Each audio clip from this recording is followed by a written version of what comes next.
চারিদিকে বসন্তের মহামারে, প্রেতাত্মার তাণ্ডব নৃত্য। আমার রাজ্যে অসংখ্য নরনারী পুত্র কন্যা কোলে কান্তে কান্তে শ্মশানের দিকে চলছে। কাঁদো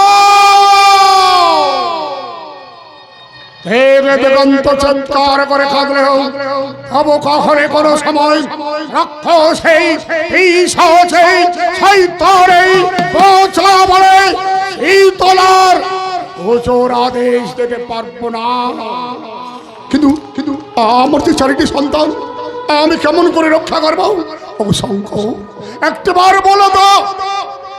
না না না, তুমি তো বধির হয়ে বসে রয়েছ।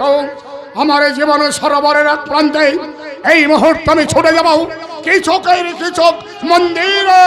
কোথায় চলেছেন মহারাজ? তুমি তো জানো শীতলার সঙ্গে আমার বিবাহ। শীতলার প্রভাবে আমার সোনার রাজ্য শ্মশানে পরিণত হয়ে গেছে। তাই শীতলার দৃষ্টি হইতে আমার চারিটি নন্দনকে তোমার মন্দিরে লুকায়িত রাখতে চাই।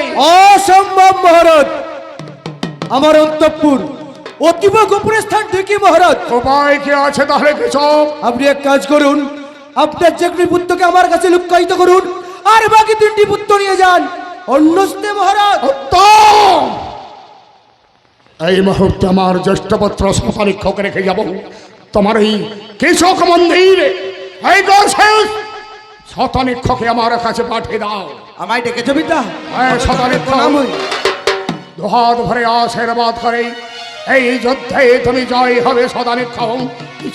মহারাজ শতানিক্ষ আমার ছেলে হলেও তোমার ভগ্নীর অঞ্চলের নিধি মহারাজ, তোমার জ্যেষ্ঠ ভাগ্নে আমার শতানিক্ষের যেন কোনো ক্ষতি না হয়। কৃষক বিদায় বিদায়, কৃষক বিদায়, বিদায় শতানিক্ষ।